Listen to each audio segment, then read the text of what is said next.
Et bonsoir, nous voici de nouveau pour la lecture du jeudi soir, comme nous avions l'habitude de faire. Donc voilà, j'ai pris quelques jours de vacances. Et me voilà de retour.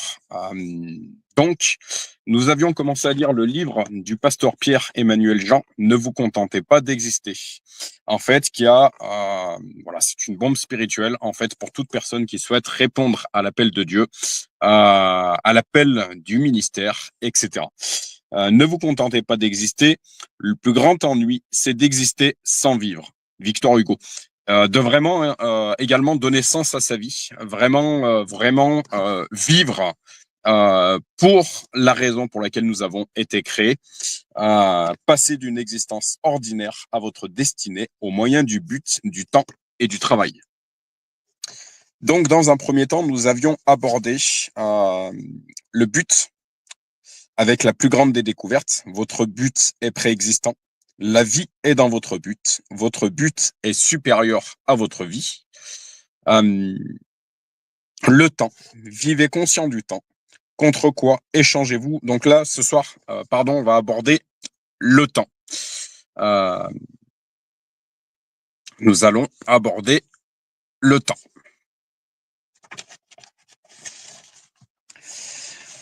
Le temps. Vivez conscient du temps. Ce n'est pas de météo dont je veux vous entretenir à présent. Vous l'aviez deviné. Mais de la durée du temps qui passe. Beaucoup de personnes vivent sans tenir compte de leur but. Plus encore, vivent sans conscience de la valeur du temps, ou sans sagesse pour savoir l'utiliser au meilleur escient. Or, le temps est l'une des principales et plus précieuses ressources que le Créateur, donc Dieu, nous ait confiées. Dans notre quête de quitter la simple existence, le niveau brut de la vie humaine, et de nous élever à notre destinée, nous avons rencontré notre principal allié, notre but, qui nous a mis sur la voie. Juste à la suite, voici le second, le temps. Il joue un rôle majeur et absolument déterminant. La force de sa capacité nous étonne quand nous commençons à l'éprouver. Pourtant, son immense pouvoir passe quasiment inaperçu et rare. Sont ceux qui ont appris à l'utiliser à leur avantage. Mais vous allez faire partie de ces personnes d'exception qui en ont percé les secrets. Aussi, restez attentifs et ouverts durant toute cette partie. Soyez concentrés et au calme. Si possible, prenez de quoi noter et surligner, car ce que vous êtes sur le point de recevoir est réellement puissant. Nous avons étudié la suprématie du but tout au long de la première partie, en tant qu'élément moteur de notre destinée. Effectivement, sans l'existence et la découverte de ce but, nous n'aurions aucune destinée possible. Sans but, le temps seul ne pourrait pas nous mener à notre destinée. Je pense que si on pose la question à toute personne qui a passé les 40 ans aujourd'hui, nous dira qu'effectivement, la vie passe extrêmement vite.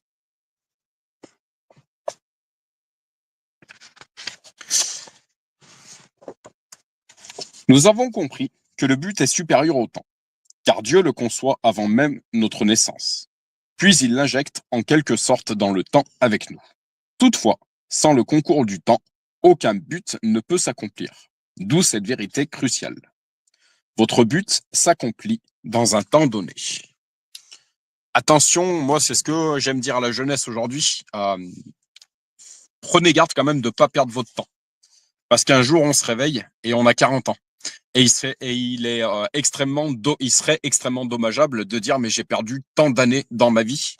Encore une fois, une notion, notre créateur, donc Dieu, nous sommes ses créatures. Une chose que j'aimerais répéter à tout le monde, c'est plus nous nous approchons du créateur, donc plus nous nous approchons de Dieu, plus vite nous découvrons quelle créature nous sommes. Voilà. Quel don il a inscrit en nous, quelle mission il a inscrit en nous. Le temps est votre outil principal pour réaliser votre but. Il vous aidera, si vous le maîtrisez, à construire votre destinée. Le temps est la ressource avec laquelle toute richesse est fabriquée, la matière première d'absolument tout ce qui existe. Si vous y réfléchissez bien, pardon, vous en constaterez que tout est fait avec du temps. Faire la cuisine prend du temps. Votre salaire est le prix de votre temps de travail. Tout objet nécessite du temps pour sa fabrication.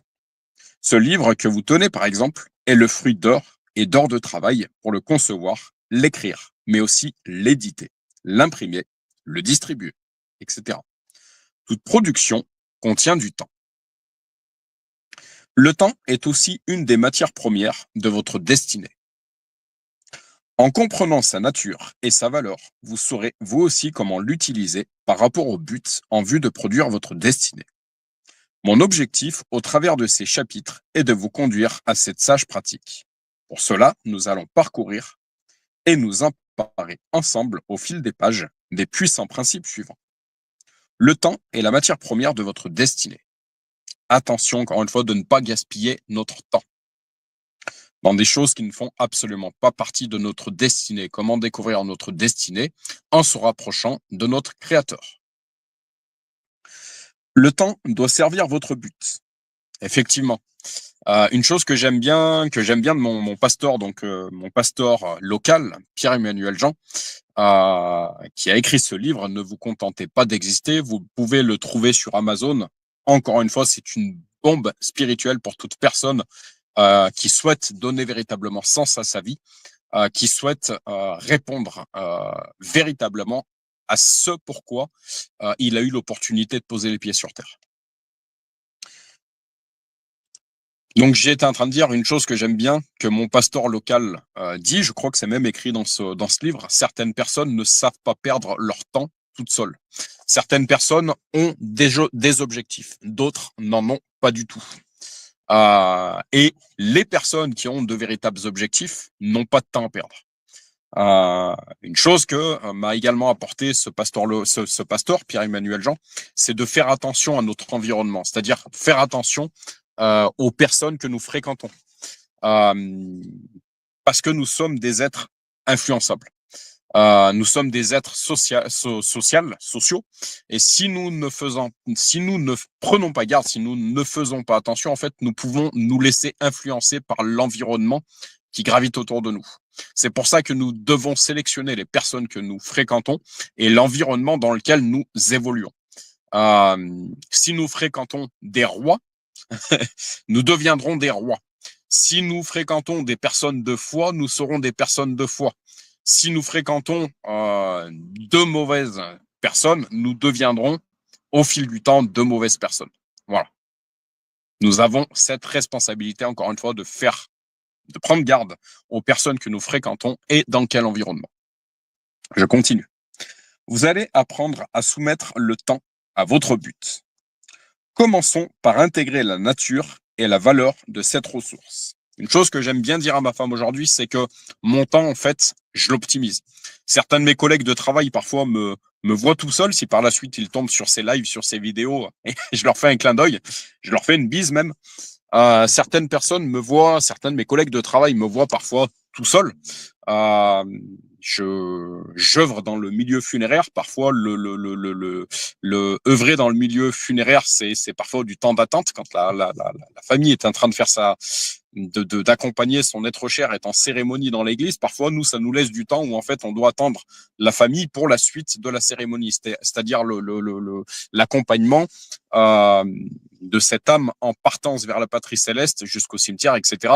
Parfois, la famille est en train de faire sa cérémonie dans l'église et nous, on a du temps en fait. Et ben aujourd'hui, j'optimise mon temps, c'est-à-dire que chaque minute, en fait, j'ai compris que chaque minute perdue, en fait, c'est du travail perdu, c'est de l'argent perdu. N'ayons pas peur de parler d'argent quand elle est utilisée à bon escient et qu'elle n'est pas une idole, en fait. Mais voilà, le temps, c'est de l'argent, c'est vrai. Donc, une chose que j'aime bien dire à ma femme aujourd'hui, c'est que j'ai appris, notamment à l'aide de ce pasteur, Pierre-Emmanuel Jean, j'ai appris à optimiser mon temps, en fait. C'est-à-dire de vraiment, chaque moment, de l'utiliser de manière constructive. Voilà, certains de mes collègues de travail me voient écrire, me voient parfois isolé, seul. je ne reste pas sans rien faire, en fait. Je suis en train d'écrire, en fait, tout simplement, ou d'écouter un message. Le flot du temps. Le temps est comme un fleuve. Il ne remonte pas vers sa source. Antoine Rivarol. Malheureusement, cette denrée si précieuse ne peut jamais être stockée. Elle s'écoule sans cesse comme l'eau d'une rivière. Il vous est vital de comprendre cela. Imaginez, si votre argent fuyait sans cesse comme un ruisseau ou comme un tuyau percé, comment réagiriez-vous? Laisseriez-vous cette fuite ou ce flot continuer sans vous en soucier? Diriez-vous, bah c'est sans importance, j'en gagnerai d'autres ce mois-ci. Ou alors feriez-vous tout votre possible, soit pour stopper l'hémorragie, soit pour récupérer cet argent qui coule et l'utiliser. Bien sûr, c'est ce que vous et moi choisirions et nous aurions raison.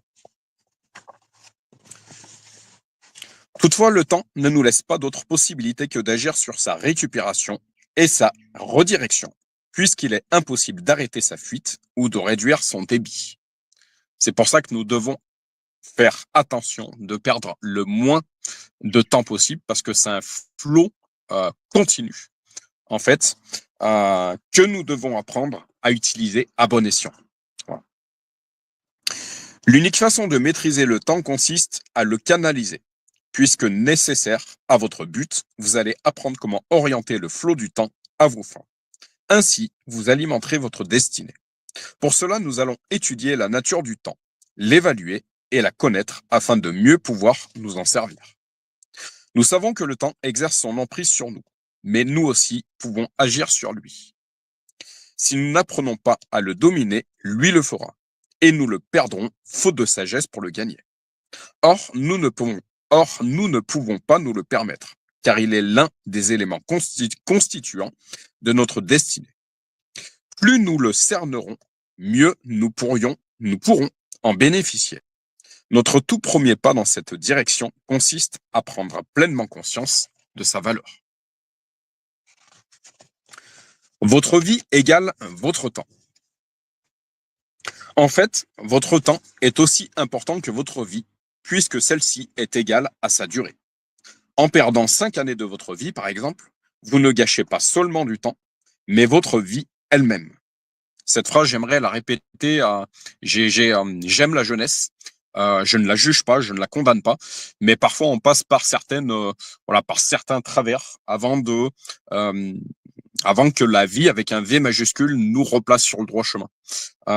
Message à la jeunesse, ne perdez pas votre temps. Votre vie se construit dès aujourd'hui. Comme j'aime dire à la jeunesse également, on a fait, pour rester poli, on a fait les bêtises avant vous. On a eu une vie avant de rencontrer le Seigneur, pour ceux qui sont chrétiens. Ne perdez pas votre temps.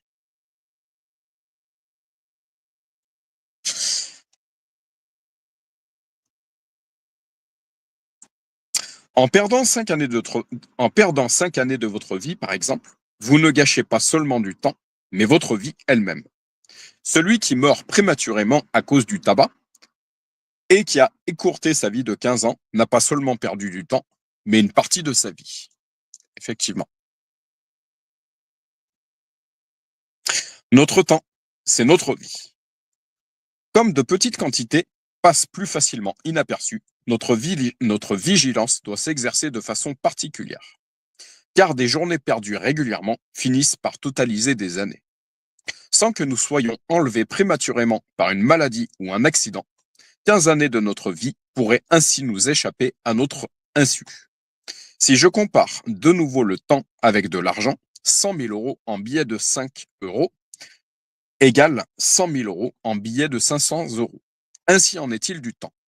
15 années peuvent se perdre d'un seul coup par accident, mais aussi en petites coupures, par le cumul d'heures et de journées dilapidées.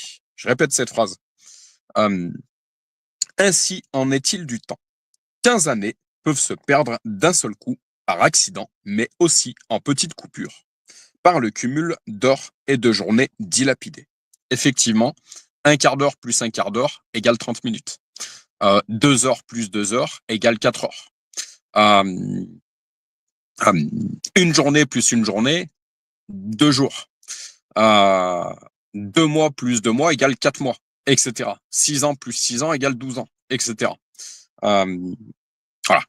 Que l'Éternel nous inonde de sa sagesse. Quand vous comprenez que gaspiller votre temps revient à gaspiller votre vie, vous commencez à vous éloigner de la télévision, des films et à fuir les jeux comme Criminal Case ou Candy Crush. Dr. Sunday Adelaja. Effectivement, il y a beaucoup d'addictions aujourd'hui. En ce qui me concerne, je parlerai des consoles de jeux vidéo qui sont de véritables addictions auprès de certains jeunes, pas que des jeunes en fait. On peut parler de BF, on peut parler on peut parler de certains médias, de certains médias d'information qui tournent en boucle en fait, tel un phénomène d'hypnose. On peut parler voilà, on peut parler de tout un tas de choses en fait. Qu'est-ce que l'idolâtrie en fait? Idolâtrie, idole. En fait, une idole est quelque chose qui remplace Dieu et qui remplace notre destinée. Je vais le dire autrement. Une idole est quelque chose qui remplace Dieu et qui remplace la destinée qu'il avait prévue pour nous. Je répète ce verset biblique. Avant même que tu sois dans le sein de ta mère, je te connaissais par ton nom. Avant même que tu sois dans le sein de ta mère, je t'avais établi prophète des nations. J'ai un plan parfait pour votre vie. Un plan de bonheur, de réussite, etc. Dieu veut notre bénédiction. Satan, lui, veut notre malédiction. Voilà, discernement et prise de position. À nous de nous positionner dans le bon camp. Nous avons également une part de responsabilité. Voilà pourquoi garder conscience de l'importance de chaque mesure du temps, de la seconde aux années, s'avère primordial. Le poème plein de sagesse qui suit décrit parfaitement la valeur unique de la plus petite comme de la plus grande unité de notre temps. Une fois cela bien ancré dans votre façon de penser, vous serez préparé pour en optimiser l'usage. Nous avons également tous des téléphones portables aujourd'hui. Voilà, on est tous avec notre téléphone portable, mais moi le premier, j'essaye de m'instaurer des temps de jeûne numérique, comme j'aime le dire aujourd'hui, parce qu'en fait, ces outils deviennent vite addictifs. Et comme j'aime le dire, en fait, le problème, c'est pas l'outil, mais c'est celui qui s'en sert. Utiliser à bon escient pour transmettre ces messages, ben, effectivement, c'est une bonne manière d'utiliser ces outils. Mais quand ces outils, en fait, cassent les relations dans une famille, cassent les relations dans un couple, ben, l'outil, en fait, là, il est pas bien utilisé. Et comme j'aime dire, c'est pas l'outil le problème, c'est celui qui s'en sert. Voilà ce que j'aimerais dire. Je continue. Donc, concernant ce fameux poème. Pour apprendre la valeur d'une année, demande à l'étudiant qui a raté un examen. Pour apprendre la valeur d'un mois, demande à la mère qui a mis un enfant au monde trop tôt. Pour apprendre à la valeur d'une semaine, demande à l'éditeur d'un journal hebdomadaire. Pour apprendre la valeur d'une heure, demande aux fiancés qui attendent à se revoir. Pour apprendre la valeur d'une minute, demande à celui qui a raté son train, son bus ou son avion. Pour apprendre la valeur d'une seconde, demande à celui qui a perdu quelqu'un dans un accident. Pour apprendre la valeur d'une milliseconde, demande à celui qui a gagné une médaille d'argent aux Jeux Olympiques. Le temps n'attend personne. Rassemble chaque instant qu'il te reste et il sera de grande valeur. Partage-les avec une personne de choix et ils deviendront encore plus précieux. Je répète cette dernière phrase parce que ça fait écho à ce que je disais de sélectionner son environnement, de prendre garde avec qui nous entrons et gardons contact. Partage-le avec une personne de choix. Je relis cette phrase. Rassemble chaque instant qu'il te reste et il sera de grande valeur. Partage-les avec une personne de choix et ils deviendront encore plus précieux. Effectivement. Et je citerai également ce verset biblique qui dit « Il y a un temps pour toute chose ». De savoir hiérarchiser également ces journées, c'est une chose que j'apprends à faire aujourd'hui beaucoup plus. C'est-à-dire que la journée est pleinement consacrée aux missions que l'Éternel m'a confiées, c'est-à-dire cette mission funéraire, l'accompagnement des agriculteurs. Quand je pars avec mon groupe de secouristes, le secours des personnes qui sont dans le besoin, Et le soir, quand je rentre à la maison, c'est pleinement consacré au foyer, au couple, à la famille. Et au milieu de tout ça, encore une fois, j'essaye d'instaurer des temps de jeûne numérique. Je crois que c'est aujourd'hui plus que nécessaire. La valeur du temps. Personne ne peut réussir sans connaître, premièrement, la valeur du temps. Dr Sunday Adelaja. Notre but se réalisant au travers d'un temps donné, l'ignorance de sa valeur peut s'avérer aussi fatale que celle de notre but. Sans maîtriser cette ressource qu'est notre temps, nous manquerons le but. Je relis cette phrase. Sans maîtriser cette ressource qu'est notre temps, nous manquerons le but. Voilà, ça souligne pleinement l'importance de ne pas perdre de temps. En tout cas, d'en perdre le moins possible. Saviez-vous que votre temps avait de la valeur? Je vais vous le prouver facilement. Le fait qu'on soit prêt à payer vos heures de travail devrait vous interpeller. Cela signifie que certaines personnes avisées estiment à une certaine valeur l'emploi de votre temps, puisqu'ils vous l'achètent. Aussi, vous-même prenez conscience que votre temps vaut cher et qu'il est limité.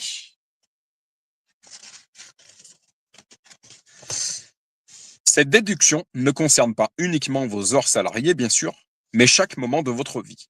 Votre temps possède d'autant plus d'importance et de valeur qu'il est censé servir à votre but.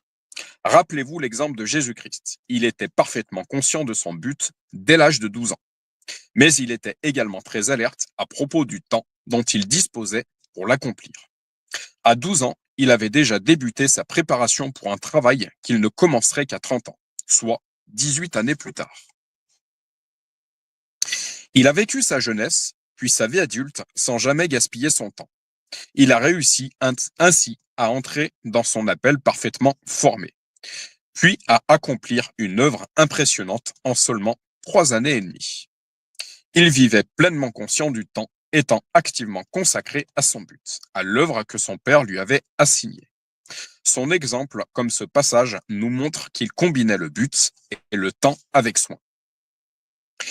Il faut que je fasse tant qu'il fait jour les œuvres de celui qui m'a envoyé. La nuit vient où personne ne peut travailler. Jean 9,4. Cet autre grand personnage, Moïse, nous a laissé cet écrit très pertinent au sujet de l'importance et de la nature du temps, dont il connaissait personnellement le poids. La durée de notre vie s'élève à 70 ans, et pour les plus robustes, à 80 ans. Mais l'orgueil qu'ils en tirent n'est que peine et misère, car le temps passe vite, et nous nous envolons. Je répète, le temps passe vite, et nous nous envolons. Qui a conscience de la force de ta colère et de ton courroux pour te craindre? Enseigne-nous à bien compter nos jours, afin que nos cœurs parviennent à la sagesse. Psaume 90, 10 à 12. Pour ce grand homme de destinée, un des basiques du sage consiste à savoir bien compter ses jours, étant donné leur brièveté. Ainsi, le respect de la valeur du temps démontre l'acquisition de la sagesse. Le temps demeure une ressource inestimable et nous connaissons tous l'adage « le temps, c'est de l'argent », confirmant aussi le prix du temps. Toutefois, sachez que le cours du temps surpasse toujours celui de l'argent. Si vous pouvez acquérir de l'argent au moyen de votre temps, par contre, vous ne pouvez pas obtenir du temps avec de l'argent. Les sages de l'Antiquité, mais encore nos contemporains comme Moïse, l'ont unanimement reconnu. Disposer de temps est la plus précieuse de toutes les richesses du monde. Socrate. Garde-toi de dépenser inutilement le temps. Il n'est pas de dépense plus chère au monde. Proverbe grec. Le temps est la monnaie de la vie. Tu disposes d'une seule pièce et tu peux seulement déterminer comment tu vas la dépenser. Tâche de ne laisser personne la dépenser à ta place. Carl Sandburg. Acquérir la conscience de sa valeur vous est primordial et indispensable, puisque cette ressource si précieuse s'écoule sans arrêt. Aussi, la seule façon possible de ne pas en gaspiller sera de savoir bien l'utiliser. Perdre le temps, c'est perdre plus que du sang. C'est mutiller son être. Proverbe anglais. Un tel niveau de conscience vous obligerait un tel niveau de conscience, vous obligerait, c'est certain, à ne plus en perdre la moindre goutte. Comprenez que le temps n'attend personne, mais qu'il s'enfuit constamment. Aussi, tout ce qui n'est pas utilisé sera perdu. Cette phrase, je la répète. Comprenez que le temps n'attend personne, mais qu'il s'enfuit constamment. Aussi, tout ce qui n'est pas utilisé sera perdu. Le temps est la matière première de tout ce qui existe dans notre monde. Dieu lui-même a usé de temps pour le créer. Vous aussi en avez besoin pour construire votre destinée et poursuivre votre but. Sachez-le donc. Le plus de temps vous investirez dans votre but, le plus il avancera. Sans lui consacrer de temps en quantité suffisante, rien ne se passera malgré votre foi, vos prières et vos déclarations. Effectivement, encore une fois, nous avons une part de responsabilité. Lapsus, comme j'aime le dire, voilà, rien. Alors je dirais pas rien ne tombe du ciel parce que nous avons un Dieu de miracle, effectivement. Je dirais que mais je le dirais plus comme ça en fait. Dieu attend qu'on fasse notre premier pas de foi en fait pour ensuite venir nous aider. Mais si on fait pas notre premier pas de foi en fait, voilà, il n'aidera pas celui qui ne veut pas, celle qui ne veut pas en fait. Voilà ce que je dirais. Donc nous avons pleinement notre part à faire. Dieu a sa part à faire. Le rôle du Saint-Esprit, le rôle de Dieu, c'est de faire ce qu'on ne peut pas faire. Mais une part nous revient, encore une fois. Comme pour toute autre ressource, il existe 3 possibilités de gérer votre capital temps. 1. Le gaspiller en méprisant sa valeur se limite à se laisser filer sans rien en faire. Ou encore le dilapider à des futilités, des distractions, etc.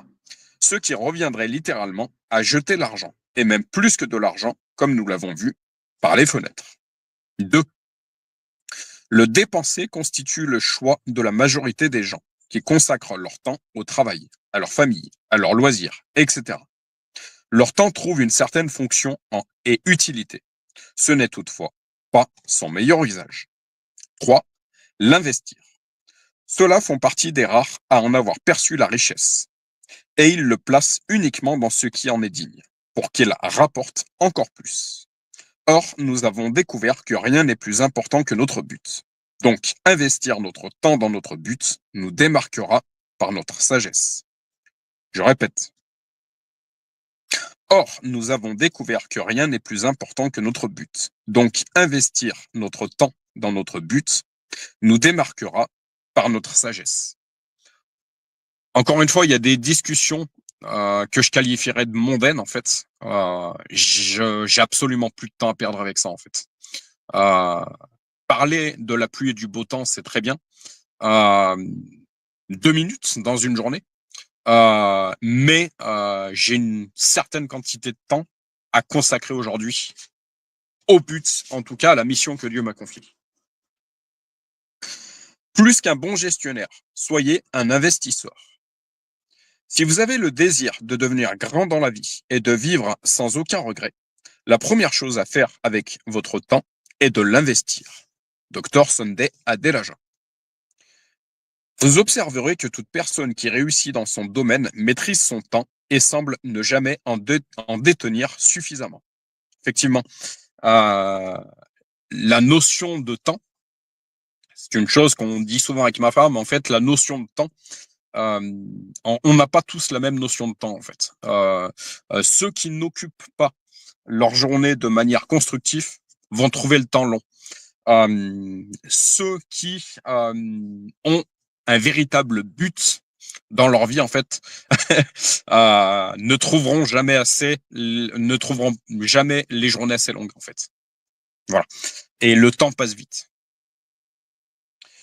Tandis que celui qui végète, c'est rarement, Pasteur Pierre-Emmanuel Jean le dit dans son livre, tandis que celui qui végète sait rarement quoi faire de son temps qu'il gaspille chaque jour. C'était une phrase. Je répète la partie. Vous observerez que toute personne qui réussit dans son domaine maîtrise son temps et semble ne jamais en détenir suffisamment. Tandis que celui qui végète sait rarement quoi faire de son temps qu'il gaspille chaque jour. En général, le riche, très à cheval sur son planning, court sans cesse par manque de temps. Le pauvre, lui, semble en posséder trop et le dépense à tout va. Ces deux comportements opposés face au temps ne sont pas la conséquence, mais bien la cause de leur situation respective. En effet, le temps est la matière première de toute richesse, et le riche sait comment faire fructifier son temps. Le pauvre reste pauvre, faute d'utiliser cette richesse brute, et il en gaspille les 24 heures régulièrement. Le plus souvent, il s'ennuie ou cherche à passer le temps. Le riche paraît toujours pauvre de temps, tandis que le pauvre semble en être toujours riche. Effectivement. Voilà, il y a plusieurs définitions pour la richesse et pour la pauvreté, en fait. Voilà. On ne peut pas en vouloir à une personne qui réussit, mais qui a consacré son temps à réussir. Le temps qui vous échappe constitue une perte irrémédiable, non seulement pour vous, mais plus encore pour votre but. Vous devez acquérir la maîtrise et la discipline nécessaires pour capter le temps et le garder au service de votre but. Si le temps vous échappe, votre but aussi vous échappera, ainsi que votre destinée. En maîtrisant votre temps, vous maîtriserez aussi votre but et vous construirez votre destinée. Vous aurez beau réunir tous les ingrédients de la réussite de votre appel, la connaissance claire de votre but, les dons et compétences, les connexions, la santé, des prophéties, le contact avec le Saint-Esprit, et même ces dons les meilleurs. Tant que vous ne saurez pas vous discipliner par rapport au temps et le maîtriser, le manque de cette matière première essentielle rendra caduque tout le reste. Donc, encore une fois, nous avons une pleine part de responsabilité. Votre destinée exige l'investissement massif et adroit de votre temps. Si vous n'êtes pas en mesure de lui fournir, son développement sera impossible malgré la présence des meilleurs éléments. Ne vous trompez pas là-dessus, chers amis. C'est la raison d'être de ces chapitres, de placer à votre attention ces aspects méconnus mais incontournables de votre destinée et de sa réalisation. Comment investir votre temps? Voulez-vous investir dans votre but et produire une destinée? Commencez par du temps. La première étape qui consiste à identifier votre but nécessite du temps pour faire des recherches, se retrouver seul avec Dieu afin de recevoir la vision, ou au moins les premières directions de votre but. Dans une seconde étape, vous aurez besoin de formation, de préparation spirituelle, professionnelle, de conseils, de l'expérience des autres, etc. Une fois prêt, la dernière étape consistera à vous lancer et commencer d'œuvrer dans votre domaine d'appel en exerçant votre vocation. Chacune de ces étapes doit être minutieusement examinée et planifiée en détail, puis suivie. Chacune n'avancera qu'au moyen et en proportion du temps que vous y investirez. Combien de temps êtes-vous en mesure d'investir? Ne commettez pas l'erreur de ne rien commencer et d'attendre d'avoir plus de temps. Vous avez 24 heures chaque jour, comme tous les autres, y compris ceux qui réussissent à leur vocation. C'est précisément ce point qu'il vous faut travailler en changeant d'attitude par rapport au temps. Connaissant sa valeur et combien ces ressources sont nécessaires pour avancer dans votre appel, rassemblez tout ce qui vous est possible au quotidien, mais aussi parmi vos journées ou demi-journées, temps libre et congés, pour en investir le plus possible. Vous en aurez besoin pour apprendre, lire, vous développer, aider d'autres, pour vos projets, votre vocation, etc. Prenons pour exemple le monde des affaires. Vous auriez beau détenir un plan d'investissement qui rapporte 10 pour 1. Si vous n'avez que 10 € à investir, vous ne totaliserez que 100 €, ce qui ne changerait pas grand-chose au quotidien. Par contre, si vous avez 10 000 euros en votre possession, vous obtiendrez alors 100 000 euros, ce qui fera une grosse différence dans votre vie. Il en sera de même de votre temps. En n'investissant que des miettes, vous n'expérimenterez pas ou peu de progrès à votre but et destinée. Mais si vous vous battez pour votre temps, ayant saisi sa puissance et que vous en devenez un gros investisseur, vous serez surpris des résultats. La négligence à propos du temps a causé à elle seule le naufrage de nombreuses destinées. L'appel, la jeunesse, le zèle, la formation, les moyens financiers et les circonstances étaient parfois réunis au départ. Mais le temps n'a pas été pris en compte avec sagesse. Or, il n'existe aucun substitut au temps. L'argent ne peut pas l'acheter ni le remplacer. La foi en Dieu non plus. Attention à cela. Je répète, la foi en Dieu non plus. Attention à cela. Les croyants se positionnent parfois avec irréalisme, ignorance et même avec une certaine paresse. Ils laissent passer leur temps, puis ils comptent ensuite sur Dieu pour rattraper tout cela. Encore une fois, nous avons une part de responsabilité. La part de Dieu est de faire ce que nous ne pouvons pas faire. Mais la part de Dieu n'est pas de faire ce que nous avons la responsabilité de faire. Pareille illusion vous décevra cruellement si vous vous fiez à ce genre de calcul. Dieu vous a enseigné par les paroles de Moïse citées au-dessus que l'ABC de la sagesse requise pour conduire vos jours consiste à respecter la valeur du temps.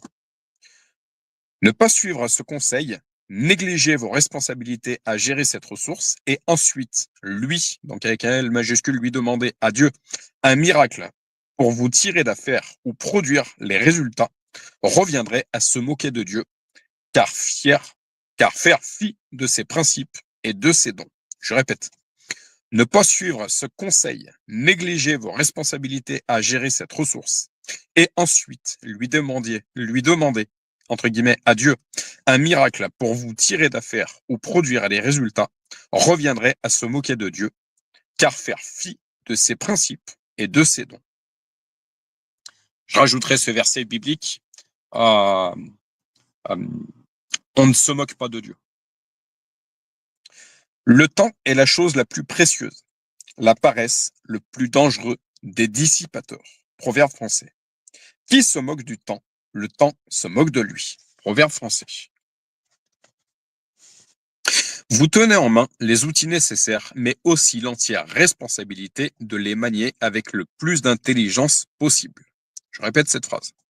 Vous tenez en main les outils nécessaires, mais aussi l'entière responsabilité de les manier avec le plus d'intelligence possible. Ce verset biblique, que celui, celle qui manque d'intelligence, la demande à Dieu, elle lui sera donnée gratuitement. Votre Créateur a placé à votre disposition tout ce qui contribuera à son plan, et le temps en fait partie.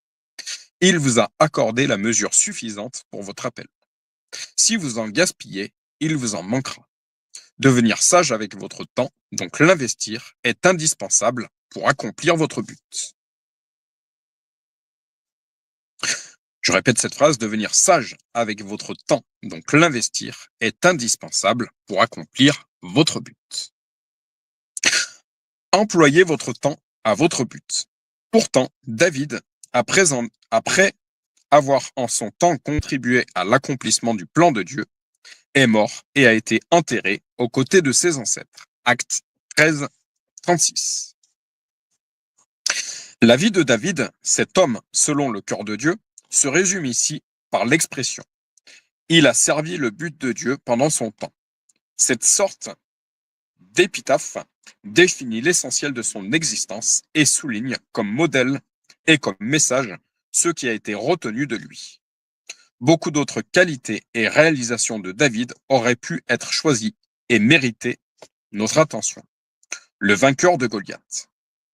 Le prophète qui a composé des dizaines de psaumes inspirés, dont plusieurs sur Jésus, des siècles avant sa venue. Le premier roi à construire l'unité nationale. Ou encore le conquérant qui a établi les frontières du pays et triomphé de ses ennemis. le fondateur du royaume et de sa capitale, Jérusalem, le grand réformateur, l'homme qui a ramené l'arche de Dieu et l'adoration au centre de la vie de son peuple, etc. Pourtant, l'histoire et l'Écriture sainte ont préféré l'homme qui a accompli le but de Dieu en son temps. Pourrait-on en écrire autant sur ma tombe si je venais à finir mes jours maintenant? Et qu'en est-il de vous? Ce message nous est envoyé pour nous montrer l'essentiel. Notre vie, avec sa durée, nous a été donnée pour accomplir la mission pour laquelle nous avons été conçus, préparés et mis au monde. Je relis cette phrase.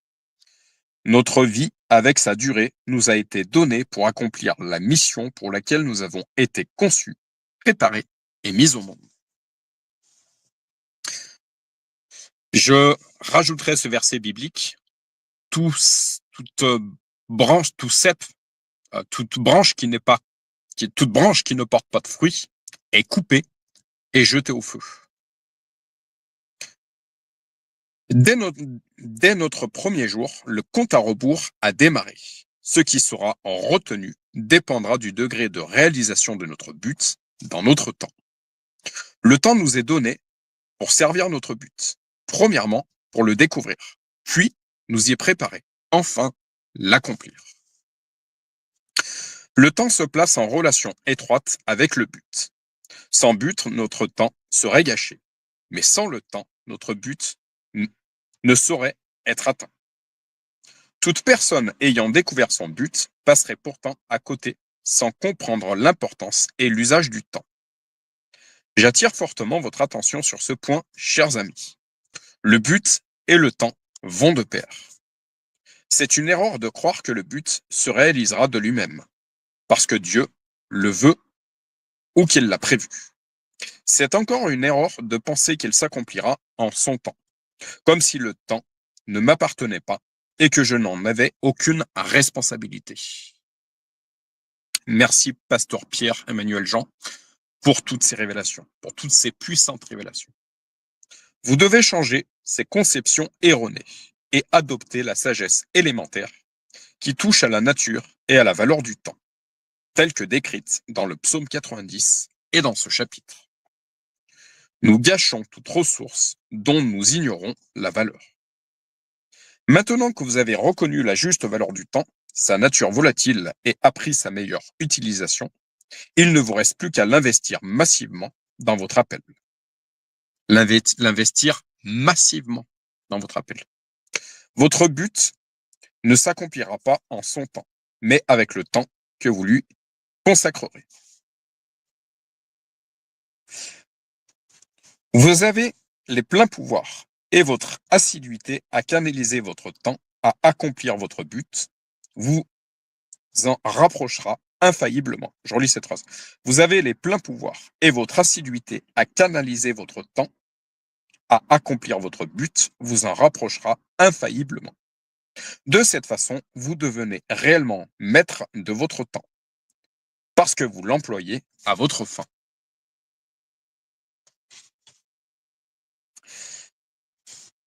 Employer votre temps signifie littéralement qu'il travaille pour vous. Réfléchissez bien à cela.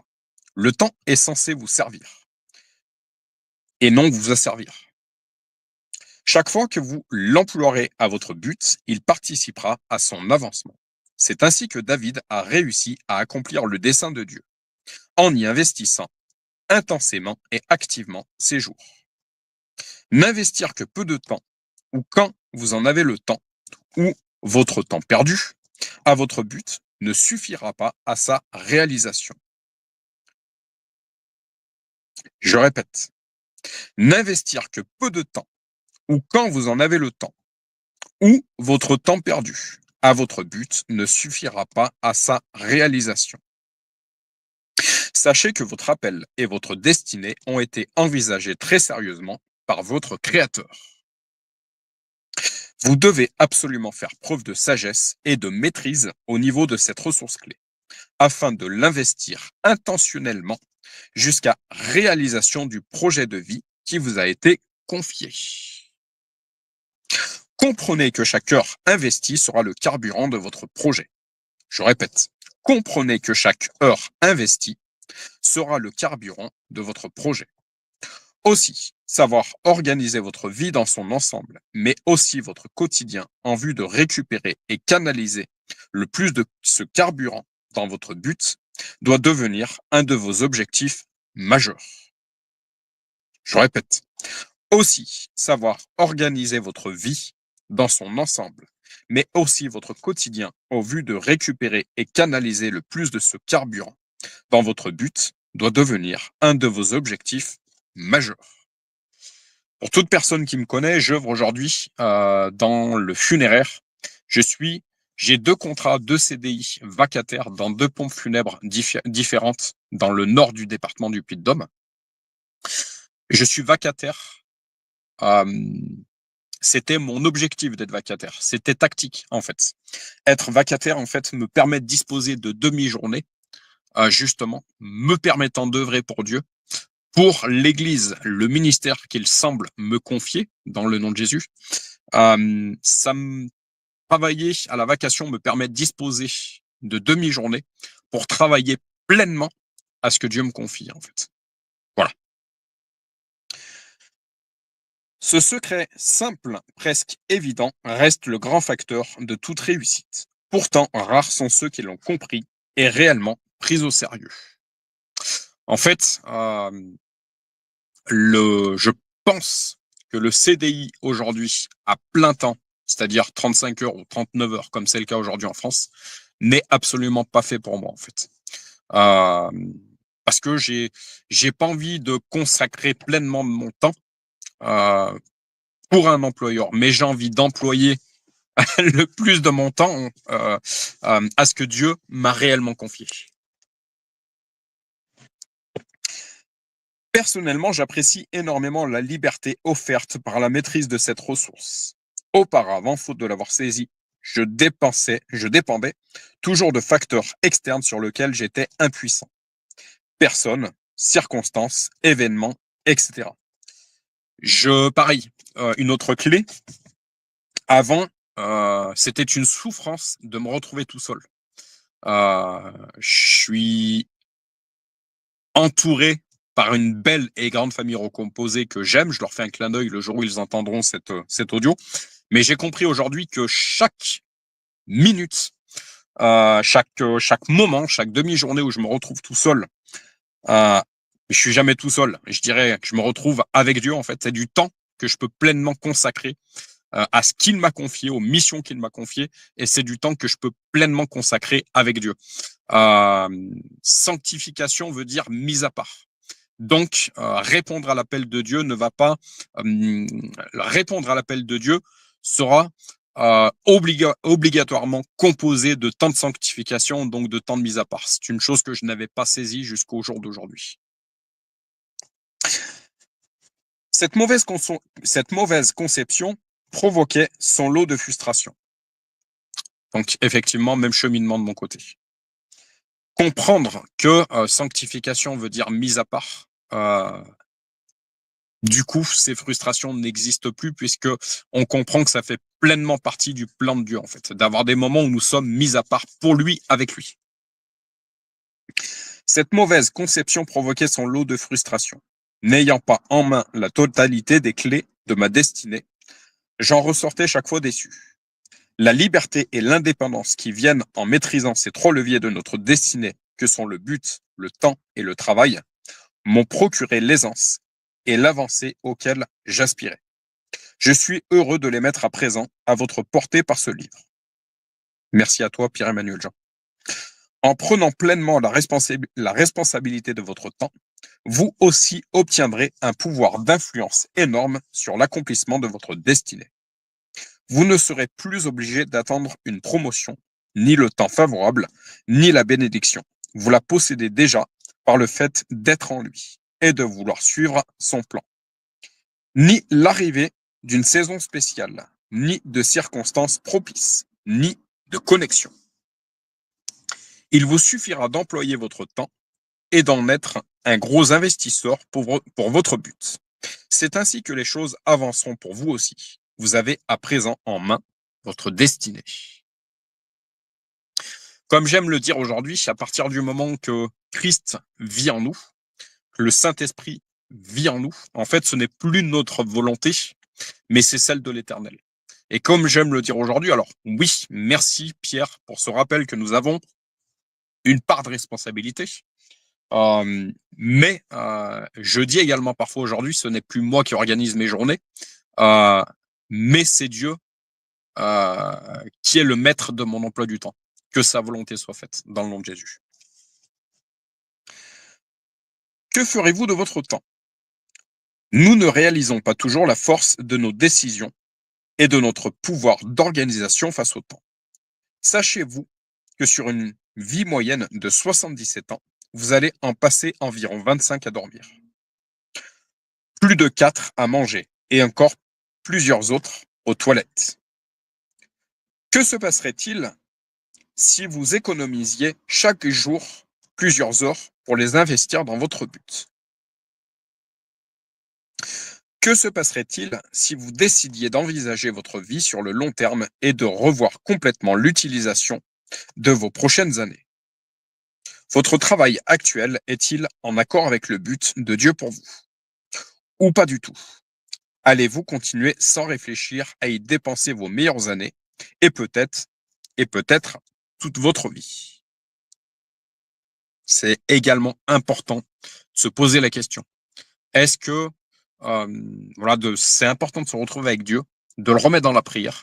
Seigneur, est-ce que la vie que je mène aujourd'hui est selon ta volonté? Est-ce que je suis dans ton plan? Montre-moi. Voilà. Il nous montrera. Si nous lui demandons, il nous montrera. Pourquoi ne pas chercher à bifurquer dès maintenant pour ramener votre vie professionnelle vers votre but? Ou à trouver moyen de sauver ces années qui seront dépensées uniquement pour payer vos factures? Allez-vous troquer l'essentiel de votre temps, donc de votre vie, seulement pour manger et vous loger? C'est ce qu'on appelle la vie animale. Mais il y a une vie avec un V majuscule bien supérieure à tout ça. Si vous dépensez tout votre temps à ces préoccupations, il ne vous en restera plus pour achever votre mission. Ne dites pas « je n'y peux rien, j'y suis bien obligé, j'ai des enfants à charge ». C'est également le genre de phrase qui m'agace. Je n'y peux rien, ou c'est comme ça, ou c'est vraiment le type de c'est vraiment je dirais le fatalisme en fait. C'est vraiment la chose qui m'agace également de mon côté. Vous connaissez pour toute personne qui me connaît, qui suit cette chaîne, connaît la soif de justice et de vérité que je suis. C'est comme ça, on ne peut rien faire. Bah si en fait. Si chacun commence à faire sa part à sa juste hauteur, on peut changer bien des choses. Donc le fatalisme est une chose qui m'agace rapidement. Ou les révoltés du canapé, comme j'aime le dire, devant les chaînes d'information. Justement, en leur servant ce modèle, vous les envoyez aussi dans le même piège. Est-ce le meilleur de ce que vous leur souhaitez? Alors, ayez d'autant plus le courage de répondre à votre vocation en prenant les décisions qui s'imposent. En tant que mère et père de famille, n'oublions pas que nous avons des yeux qui nous regardent. Soyons des exemples pour nos enfants, pour les âmes qui nous sont confiées.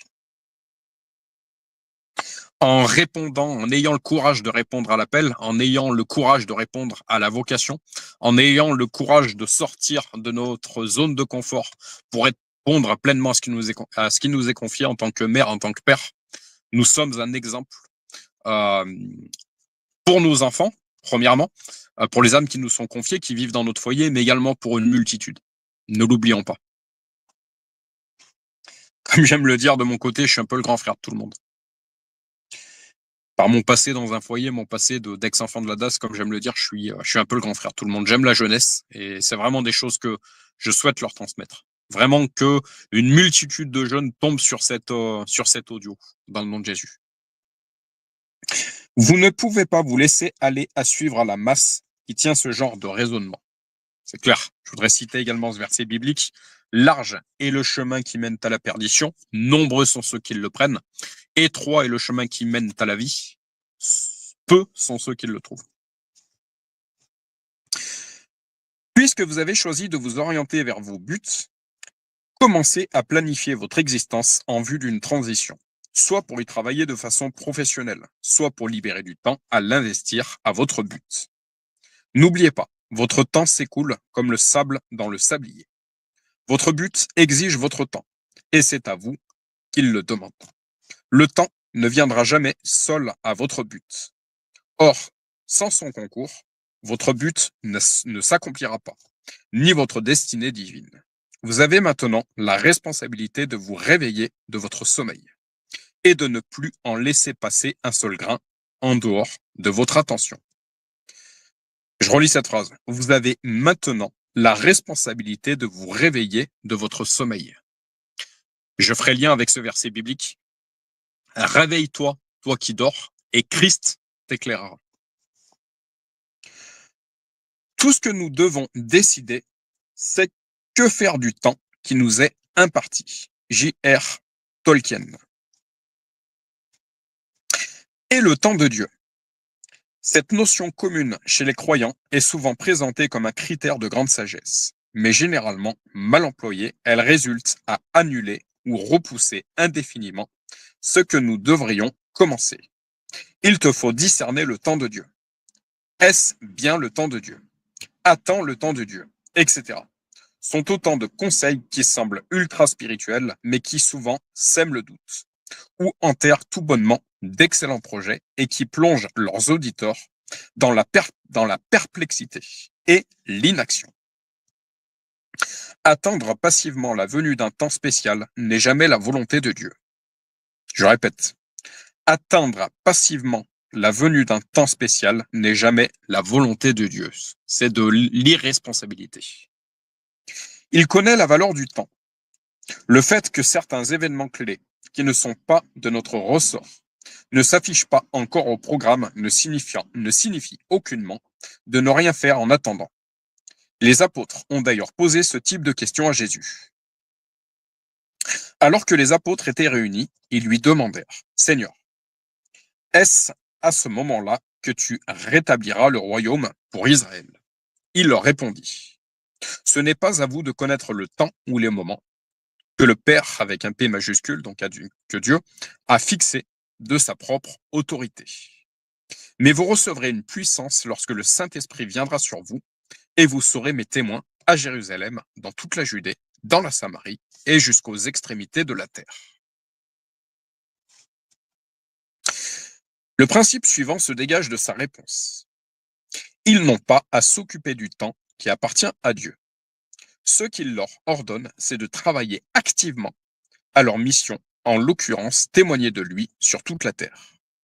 Jésus ne demandait jamais à ses disciples d'attendre le temps de Dieu, sans rien faire, ni de laisser leur destinée et but dépendre d'un tel temps. Au contraire, il les a toujours formés à agir, à investir et multiplier ce qu'ils avaient reçu. Laissons donc Dieu décider de son temps et de ce qu'il se réserve, mais assumons la responsabilité qu'il nous a confiée et qui consiste précisément à ne jamais gaspiller le nôtre.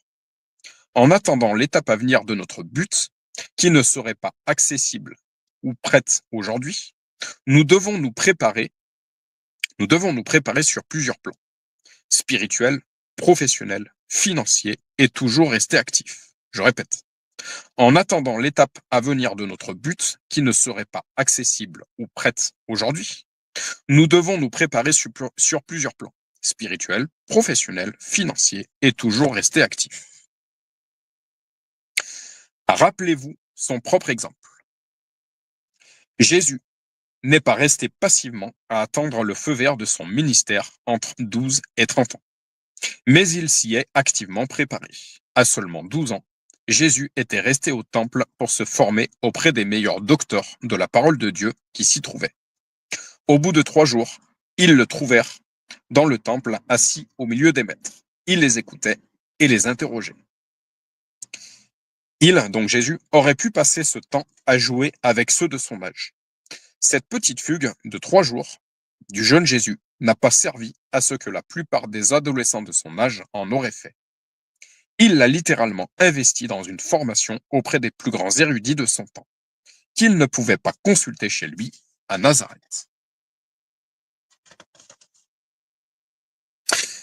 Il profita donc du déplacement de ses parents à Jérusalem pour saisir cette opportunité. Quel exemple de sagesse dans l'usage de ce temps de jeunesse de Jésus. Beaucoup l'auraient gaspillé en frivolité en attendant le temps de Dieu.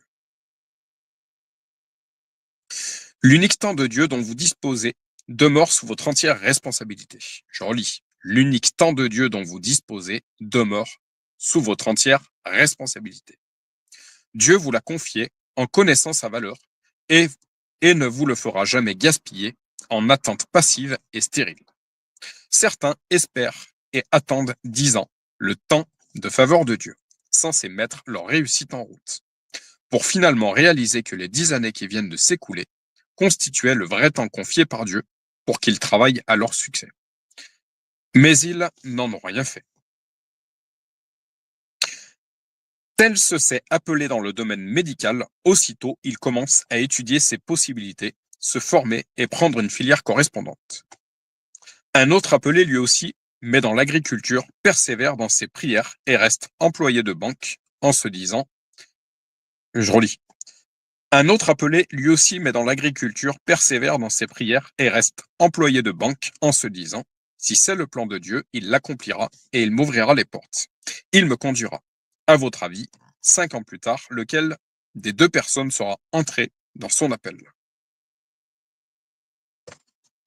Bien évidemment, celui qui se sait appelé dans le domaine médical et qui prendra le temps à étudier, à se former et surtout à être tactique en prenant la bonne filière correspondante. Comprenez bien la différence entre le temps que Dieu se réserve en vue de ses plans souverains et le temps dont Dieu vous a remis l'entière responsabilité afin de l'investir dans votre but et qui s'écoule en permanence. Ne restez jamais passif avec ce temps dont vous avez la gestion. Je répète, ne restez jamais passif avec ce temps dont vous avez la gestion. Quelle que soit la phase actuelle du plan et du temps de Dieu à votre égard, votre rôle consiste à employer votre temps à parfaire cette étape et à la remplir. Donc, point clé de ce chapitre. La valeur du temps est inestimable. Le temps est la matière première de votre destinée. Je répète, le temps est la matière première de votre destinée. Le temps coule en un flot ininterrompu. Votre temps égale votre vie. Vous devez apprendre à vivre conscient de la valeur de chaque unité du temps, même la plus petite. Encore une fois, un quart d'heure plus un quart d'heure égale une demi-heure. Une demi-heure plus une demi-heure égale une heure. Le but ne se réalise qu'au moyen du temps. La sagesse commence en comprenant la valeur du temps. Investir son temps à son but est le meilleur choix face au temps. Toute personne qui réussit dans son domaine maîtrise son temps. Il n'existe aucun substitut au temps, pas même la foi en Dieu. Votre but ne s'accomplira pas en son temps, mais avec le temps que vous lui consacrerez. Encore une fois, nous en avons la responsabilité. Vous pouvez employer votre temps. Mettez-le au service de votre but. Vous pouvez employer votre temps. Attention que ce ne soit pas l'inverse. Soyons maîtres de notre temps et que le temps ne soit pas maître de nous. Le temps de Dieu est avant tout celui qui vous a donné. Le temps de Dieu est avant tout celui qu'il vous a donné pour investir dans son plan afin de l'accomplir. Effectivement. Je vais essayer de lire le chapitre suivant rapidement. Voilà. N'hésitez pas de me faire retour par commentaire si vous avez des expériences, des témoignages par rapport à l'emploi de votre temps, par rapport à ce que vous avez compris, aux révélations que vous avez eues. N'hésitez pas à me faire retour. De mon côté, voilà, ce sera des informations qui me seront utiles et que je pourrai ensuite transmettre. Je pourrais servir de relais et des informations que je pourrais également transmettre à d'autres. S'il y a des clés de compréhension que vous n'avez pas entendues dans cet audio que vous voulez me faire part, surtout n'hésitez pas. Chapitre suivant. Contre quoi échangez-vous votre temps? Le prix Nobel est l'une des plus prestigieuses récompenses dans le monde. Il est décerné aux personnes ayant apporté le plus grand bénéfice à l'humanité dans certains domaines tels que la physique, la chimie, la littérature, etc. Étonnamment, le créateur de ce prix, Alfred Nobel, n'était pas lui-même un ouvrier de paix. Bien au contraire, il fut l'inventeur de la dynamite, cause de nombreux décès. En 1888, le propre frère d'Alfred en est mort. Les journaux annoncèrent par erreur le décès d'Alfred, déclarant que le marchand de la mort était décédé. Honteux, Nobel décida de faire quelque chose pour changer cela. Grâce à l'article publiant par erreur son décès dans un accident, M. Nobel s'est finalement rendu compte qu'on le considérait comme un marchand de mort et que ses travaux serviraient certainement à celles de nombreuses personnes. Lisant en quelque sorte sa propre épitaphe et réalisant le triste héritage qu'il était sur le point de léguer au monde, il réagit. Il n'est jamais trop tard pour réagir.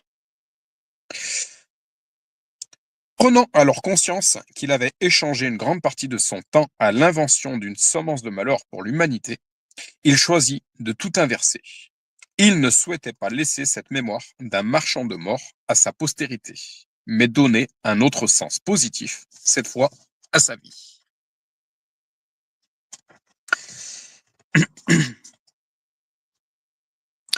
Ce choc salutaire a produit un changement radical en lui. Il a œuvré à modifier son souvenir au point de l'inverser totalement. Aujourd'hui, tout le monde reconnaît et tient en haute estime le prix Nobel de la paix. Son nom, au lieu d'être associé à la mort, est associé à la paix. Avant de mourir, il a créé le fameux prix en le finançant au moyen du don de sa fortune.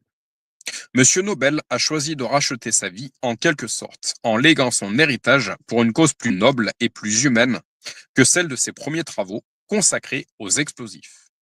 Ainsi, sa notoriété est-elle depuis associée à une juste cause. Son histoire illustre bien l'injonction biblique qui nous commande de racheter le temps. Il s'agit pour nous aussi d'échanger notre temps pour une cause meilleure, pas seulement en vue du souvenir que nous allons laisser. Le temps qui nous reste à vivre est plus important que toutes les années écoulées. Léon Tolstoï. C'est fort de cette vérité que Nobel, au dernier moment, a réussi à effacer sa réputation de marchand de mort et à l'échanger contre celle de fondateur et de mécène du plus grand prix de la paix. Il a su troquer avec le peu de temps qu'il lui restait non seulement sa réputation, mais encore sa destinée.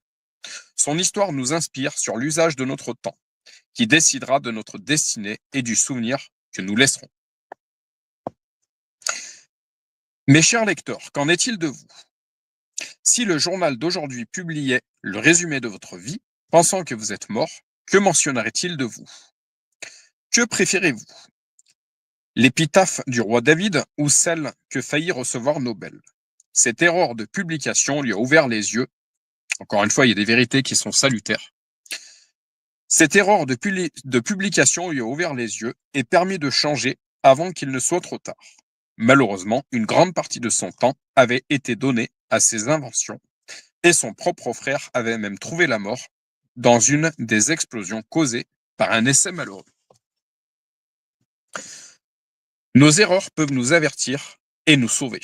Je répète, nos erreurs peuvent nous avertir et nous sauver. Encore faut-il avoir l'humilité de reconnaître ses erreurs. L'humilité précède la gloire, l'orgueil précède la chute. Heureusement, il existe d'autres moyens plus simples et moins douloureux, comme par exemple la lecture du livre que vous tenez entre vos mains. Laissez-moi vous poser la question. Contre quoi échangez-vous votre temps? Telle sera la marque que laissera votre vie. Faites un bon usage du temps tandis qu'il est présent. Proverbe yiddish. Tout le monde n'a pas l'occasion d'inverser le cours de sa vie au dernier moment, comme Monsieur Nobel. Et de plus, une destinée divine se construit dans la durée. Tout progrès se forme petit à petit par une existence intentionnellement et linéairement dévouée à son but. Votre temps est prévu pour servir votre but. Il en est le carburant, la matière première. Racheter votre temps consiste à le canaliser et l'employer entièrement à votre but. L'arracher à toute autre cause profane et l'employer au service de votre appel communiquera à votre temps les vertus de votre but. Vous le rachèterez littéralement de la vanité et du néant, de la mondanité et du niveau animal de l'existence, pour l'introduire dans la sphère supérieure des causes plus nobles de votre destinée divine. Votre destinée commencera à se dessiner dès que vous emploierez votre temps à votre but. L'homme qui stagne en dehors des ressources que sont le but et le temps sous-vit, en 2 mots. L'homme qui stagne en dehors des ressources que sont le but et le temps sous-vit, donc est en dessous de la vie, au rang animal de l'existence humaine. Les animaux subissent le temps, dépourvus de capacité à optimiser son utilisation. Dominé par lui, ils n'en développent aucune maîtrise. Seul l'homme tient ce double don de son créateur, le don du temps, mais aussi celui d'en maîtriser et maximiser l'usage. Aussi, racheter de toute vanité et mauvaise direction, comme Alfred Nobel, cette précieuse ressource pour l'échanger pour la destinée de choix à laquelle vous êtes appelé.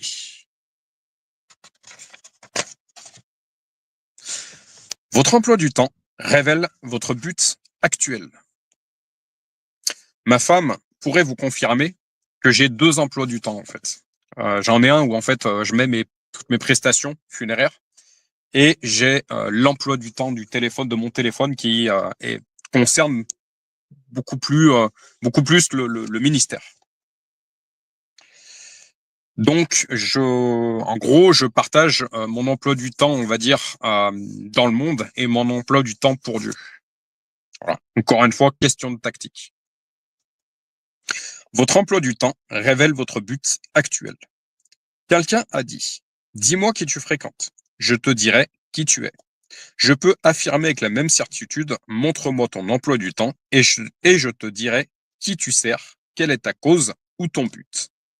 Notre emploi du temps révèle qui nous servons réellement. Mon temps égale ma vie. De ce fait, le maître de mon temps est aussi le maître de ma vie.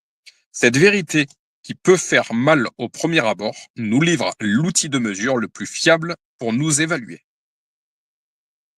Votre emploi du temps est le meilleur des baromètres. Il indique où se situent vos priorités. Robin Sharma. Rechercher et compléter mon but divin et non collecter les moyens d'existence reste la priorité qui m'a été assignée. Échanger principalement mes heures, mes jours et mes années contre ce qui est nécessaire à ma subsistance maintiendra mon but en veille, inactif, et ma destinée en état de paralysie. Si mon temps n'est utilisé que pour me divertir, à mes relations, ma famille, mes amis, etc., alors son seul effet risque d'être le vieillissement et de bons souvenirs. Encore une fois, il y a un temps pour toute chose. Un temps pour le ministère, un temps pour Dieu, un temps pour notre fonction dans ce monde, et un temps pour la famille. Aujourd'hui, de nombreuses activités et distractions, certaines totalement vaines, voire même débilitantes, luttent pour prendre et vous dérober un temps précieux. J'aime beaucoup je relis cette phrase, le mot débilitant. Il a tout son sens. Aujourd'hui, dans de nombreuses activités et distractions, certaines totalement vaines, voire même débilitantes, luttent pour prendre et vous dérober un temps précieux. J'aime ces vérités. Vous êtes censé devenir le maître investisseur de votre temps. Vous vous devez l'honnêteté sur ce point et je veux vous aider. Prenez de quoi noter et détailler sur papier quel est l'emploi du temps d'une de vos journées moyennes, d'une semaine typique, d'un mois et d'une année de votre vie. Comparez la part réellement consacrée à votre but et celle passée à des activités futiles, en distraction. parfois à discuter de tout et de rien. Quand ce n'est pas pire. Le temps perdu à ne rien faire, à vous inquiéter pour rien, à repasser vos craintes, votre passé, etc. Faites cet exercice avec sérieux et honnêtement. Il va vous aider à prendre conscience des réalités de vos choix actuels. Gardez en mémoire ce que vous savez sur la valeur du temps et sur le fait que l'avancement de votre but et destinée dépend de la quantité de temps que vous fournissez. Comprenez-vous ce qui se passe? Prenez le temps d'écrire, mieux encore, d'en faire un schéma dans les proportions les plus précises possibles et tirez vos conclusions. Qui servez-vous vraiment? Quelles excuses jusqu'à ce jour êtes-vous présenté à vous-même pour justifier le manque de progrès de votre but? Contre quoi échangez-vous votre temps? Cette monnaie d'échange censée servir votre but et à des résultats pour d'autres est dilapidée pour acheter et consommer quantité d'objets sans aucune valeur. Et réalisez que votre manque ou absence de discipline par rapport au temps est en train de vous coûter les années nécessaires à la réalisation de votre appel. Donc, votre appel lui-même. Il y a des gens qui ne savent pas perdre leur temps tout seuls. Ils sont le fléau des gens occupés. Louis de Bonald. C'est ce que je vous disais tout à l'heure. Je le relis. Il y a des gens qui ne savent pas perdre leur temps tout seuls. Ils sont le fléau des gens occupés. Il vous faudra apprendre à refuser et laisser certaines activités et relations, tout du moins limitées en temps pour pouvoir l'utiliser à meilleurs usages. Il est préférable parfois de perdre même certaines relations plutôt que le temps qu'elles nous coûtent. Je vous encourage à revoir et corriger votre emploi du temps actuel, depuis les heures de vos journées jusqu'aux mois de vos années, pour les rediriger et les investir dans votre but. Planifiez-le à l'avance. Ainsi, vous suivrez votre tracé et vous aurez l'obligation envers votre temps et vous-même de le respecter. Un planning pré-rempli permet aussi de refuser maintes occasions qui se présenteront et pour lesquelles vous aurez une bonne raison de dire non. En soumettant votre temps à votre but, puis en vous soumettant vous-même à votre planning, vous voguerez vers l'accomplissement de votre destinée.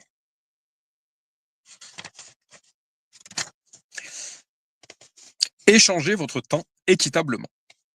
Étant donné la valeur élevée de cette monnaie d'échange, il vous faut rester vigilant quant à sa dépense. Nous l'avons dit, dans sa bienveillance, Dieu prévoit toujours l'échange en notre faveur. Ainsi, chaque proportion devrait tourner à votre avantage.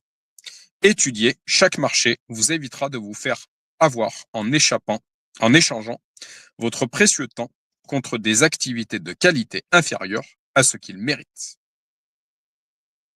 Réfléchissez toujours à 2 fois à ce qu'on vous propose contre votre temps pour vérifier si vous faites une affaire.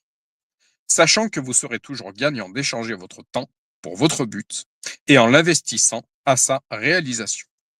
Aussi, choisissez de l'employer à tout ce qui en nourrit le progrès, que ce soit en vue de vous qualifier, d'apprendre ou mieux vous former, ou encore afin de vous y préparer si vous êtes actuellement dans cette phase.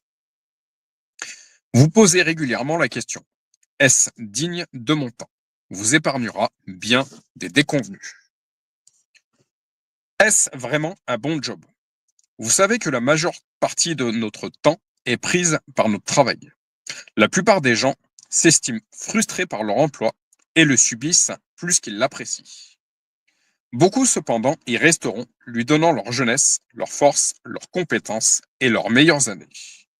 Vous n'êtes pas obligé de continuer à faire indéfiniment ce que vous n'aimez pas. En tant que disciple de Christ, c'est même votre devoir. Vous n'êtes pas censé travailler dans le seul but de gagner votre vie, car c'est justement le bon moyen de la perdre. Mais c'est en poursuivant le but de Dieu pour vous que son royaume va vous aider à trouver les moyens de subsistance. Souvenez-vous, le système SSD. Jésus l'a constamment répété et ordonné comme mode de vie à ses disciples. Et vous, ne cherchez pas ce que vous mangerez, ni ce que vous boirez, et ne soyez pas inquiets. En effet, tout cela, ce sont les membres des autres peuples du monde qui le recherchent. Votre Père sait que vous en avez besoin. Recherchez plutôt le royaume de Dieu, et cela vous sera donné en plus. Luc 12, 29 à 31. Qu'est-ce que votre salaire? Le prix auquel votre temps de travail est estimé et acheté. Vous le recevez en échange de votre temps de travail. Si vous occupez un emploi uniquement par besoin de vivre, alors vous êtes en train d'échanger votre temps, donc votre vie, contre vos moyens de subsistance. Laissez-moi vous montrer pourquoi vous êtes grandement perdant. Votre temps a plus de valeur que l'argent que vous recevez en échange. Votre temps est prévu pour être échangé contre la réalisation de votre but, ce qui constitue un échange de valeurs, toutes deux élevées et donc équitables. En échangeant votre temps pour pouvoir survivre, il ne vous en restera plus assez pour votre but. Ce sera donc au détriment de votre destinée et de tant de résultats, de bienfaits dont j'ai déjà parlé dans la première partie du livre. En échangeant votre temps pour votre but divin, vous entrerez en contact avec le royaume de Dieu et sa justice, qui mettra en place les arrangements nécessaires pour que vous ayez largement de quoi subsister. Je relis. En échangeant votre temps pour votre but divin, vous entrerez en contact avec le royaume de Dieu et sa justice, qui mettra en place les arrangements nécessaires pour que vous ayez largement de quoi subsister. Je répète ce verset. Cherchez premièrement le royaume de Dieu et sa justice, justification, et tout le reste vous sera donné par-dessus tout. Je constate que de mon côté, j'ai encore quelques réglages à faire. Que le Saint-Esprit me parle dans le nom de Jésus et qu'il vous parle tout autant dans le nom de Jésus. Une question demeure maintenant. Qu'allez-vous faire de votre temps? Vous avez compris que votre vie égale votre temps. Aussi, prétendre faire de votre vie telle ou telle chose conduit à l'appliquer à votre temps. Trouvez le courage et la foi pour changer et récupérer votre temps afin de l'employer à votre but. La perte de temps réside dans l'immobilisme. Demandez-vous toujours pourquoi vous êtes à un endroit qui ne vous plaît pas. La réponse sera toujours la même, parce que vous y restez. La valeur d'une vie vient-elle de sa durée? La qualité d'une vie provient de sa destinée, de ses accomplissements, non de sa longueur. Ainsi, la valeur de votre vie dépend de la mesure investie dans votre appel. La longévité est bonne dans le cas où elle sert votre but. Sinon, elle peut parfois devenir néfaste. Regardez l'exemple du roi Ézéchias dans 2 Rois 20, 1 à 6, 2 Rois 20, 12 à 19. À cette époque-là, Ézéchias fut atteint d'une maladie mortelle. Le prophète Ésaïe, fils d'Amoz, vint le trouver et lui annonça: Voici ce que dit l'Éternel. Donne tes ordres à ta famille, car tu vas mourir. Tu ne vivras plus. Ézéchias tourna le visage contre le mur et fit cette prière à l'Éternel. Éternel, souviens-toi que j'ai marché devant toi dans la vérité et avec un cœur intègre, et que j'ai fait ce qui est bien à tes yeux. Puis il pleura abondamment. Ésaïe était sorti, mais il n'avait pas encore atteint la cour du milieu que la parole de l'Éternel lui fut adressée. Retourne annoncer à Ézéchias, le chef de mon peuple. Voici ce que dit l'Éternel, le Dieu de ton ancêtre David. J'ai entendu ta prière, j'ai vu tes larmes. Je vais te guérir, et dès après-demain, tu pourras monter à la maison de l'Éternel. J'ajouterai 15 années à ta vie.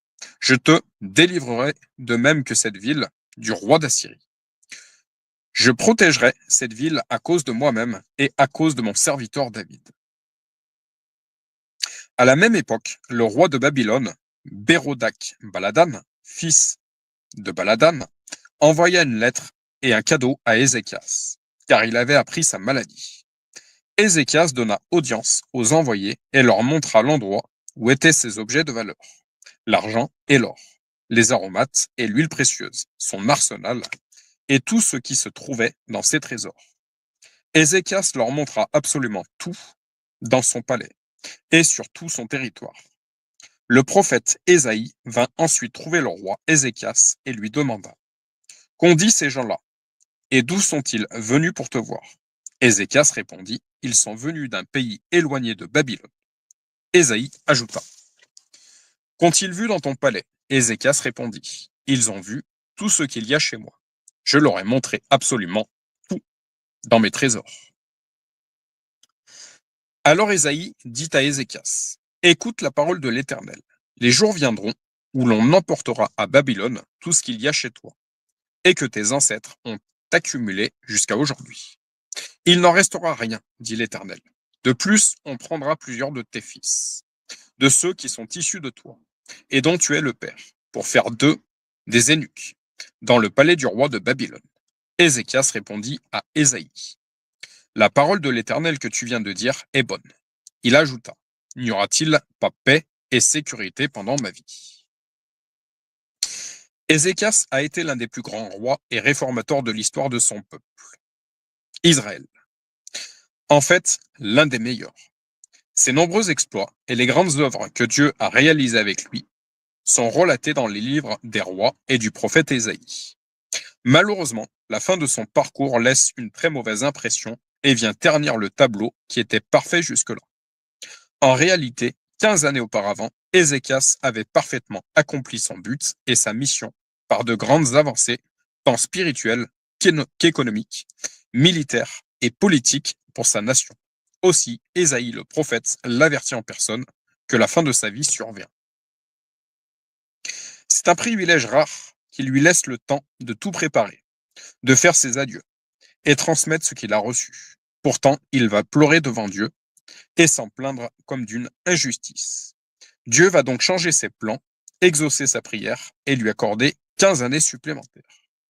Malheureusement, le seul acte porté à son compte pour cette période additionnelle mentionne la pire erreur de sa vie. Il expose tous les trésors de Jérusalem aux Babyloniens qui reviendront pour les piller. De plus, apprenant le futur sort de ses fils qui seront déportés, captifs et eunuques au service d'un roi païen, il se réjouit de ce que lui-même ne sera plus là pour le voir.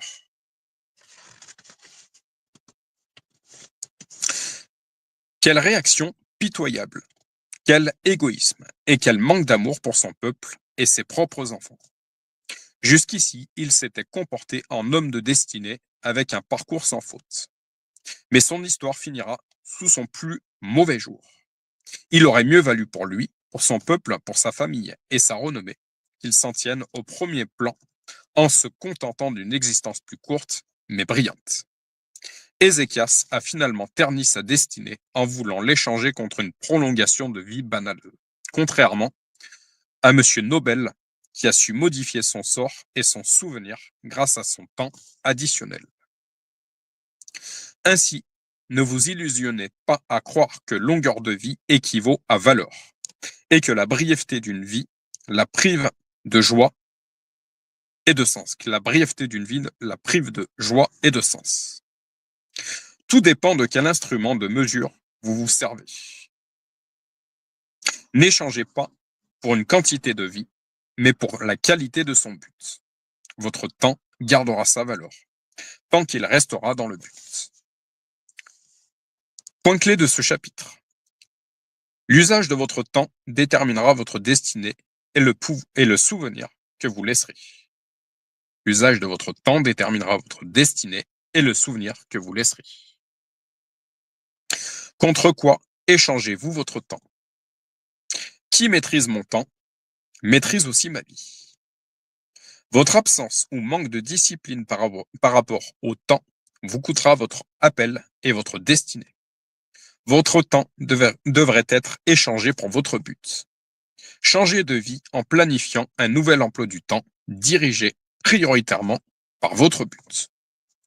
Investissez massivement du temps à votre but pour produire et accélérer votre destinée. Échanger votre temps pour un job et un salaire est totalement inéquitable et vous privera de votre destinée si vous y restez. Celui-là, je le répète parce qu'il a fait partie de mon cheminement. Échanger votre temps pour un job. Encore une fois, il y a différence entre job, travail. Job financier, travail, vocation. Échanger votre temps pour un job et un salaire est totalement inéquitable et vous privera de votre destinée si vous y restez. Malheureusement, aujourd'hui, on entend beaucoup de personnes qui nous disent qu'ils ne veulent pas travailler, mais ils ne veulent pas, voilà, ils ne veulent pas travailler, mais ils veulent de l'argent, en fait. Ils ne font pas un emploi par vocation. Alors, faut jamais généraliser, mais large est le chemin qui mène à la perdition. Je constate que beaucoup aujourd'hui font un travail pour l'argent et non pas par vocation. Ce qui fait qu'on se retrouve avec un résultat de travail qui n'est pas forcément à la hauteur de ce qui devrait être. Avec voilà.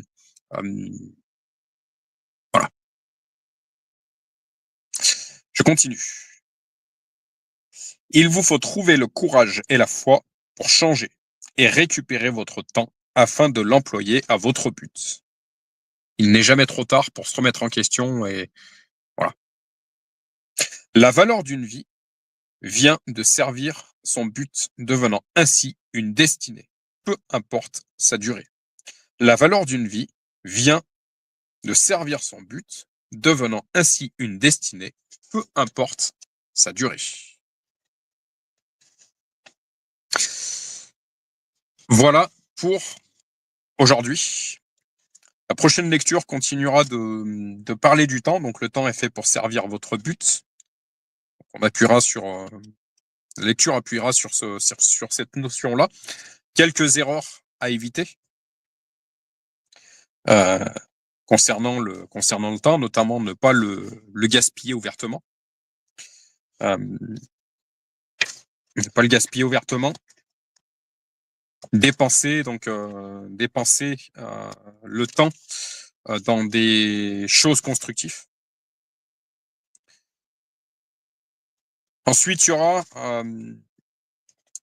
on abordera le travail, justement la différence entre job financier et travail vocationnel, si on peut le dire comme ça. Voilà, mais vraiment avoir une vision claire et précise sur la vocation. Ce qui me concerne de mon côté, encore une fois, ça a été tout un cheminement.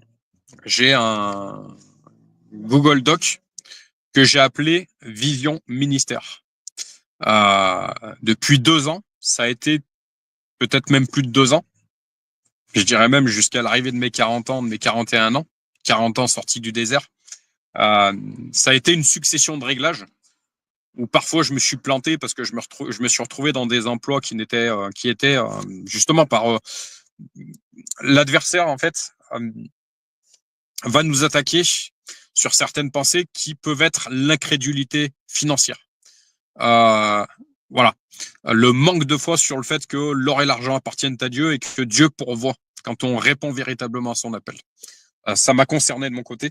Ce qui fait que je me suis retrouvé parfois dans des emplois qui étaient financiers, par peur de manquer d'argent. Quand on a une famille à charge, quand on a des enfants à charge, c'est pas toujours simple. Ça demande une certaine dose de foi supplémentaire parce qu'on n'a pas envie que nos enfants manquent de quoi que ce soit. Mais j'ai vraiment expérimenté que, effectivement, Dieu pourvoit. Qu'à partir du moment qu'on se place sur le plan qu'il avait prévu, sur les missions qu'il avait prévues pour notre vie, il pourvoit. Je l'ai vraiment expérimenté. Qu'on ait un jour l'occasion d'échanger autour de tout ça, je vous ferai part n'hésitez pas à mettre des commentaires en dessous de la vidéo. Je vous ferai part de ce que j'ai personnellement expérimenté. Ce sera avec plaisir que j'échangerai là-dessus avec vous. Mais voilà, j'ai vraiment expérimenté ça. Je me suis retrouvé encore une fois dans certaines saisons, dans des emplois qui n'avaient mais strictement rien à voir avec ce que Dieu m'avait confié, avec ce que Dieu m'a confié. Voilà. Aujourd'hui, les choses sont beaucoup plus claires. Comme disait ma femme il y a quelques jours, quelques semaines, ton ministère est aujourd'hui une fleur à plusieurs pétales. Donc cette mission funéraire, encore une fois, j'ai perdu ma maman d'adoption à l'âge de mes 15 ans, ça impacte l'intégralité de ma vie. Et je dirais que Jésus en a fait une force. Voilà. Ce verset biblique, je ferai de vos ennemis votre marchepied. Nos ennemis, ça peut être un Goliath, une épreuve de vie. Jésus a vraiment opéré un shift. Il m'a délivré de cette crainte de la mort. Je suis venu délivrer tous ceux qui étaient captifs par crainte de la mort. À tel point qu'aujourd'hui, comme je dis à ma femme, je suis capable d'avoir un moment de répit au milieu d'un funérarium, au milieu d'un crématorium.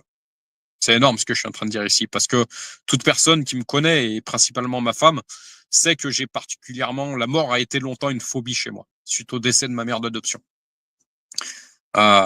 Jésus en a fait une force et une mission au jour d'aujourd'hui. Je suis maître de cérémonie funéraire, vacataire, à la vacation, ce qui me permet d'avoir du temps à côté de tout ça, des demi-journées pour Dieu, pour écrire pour Dieu, pour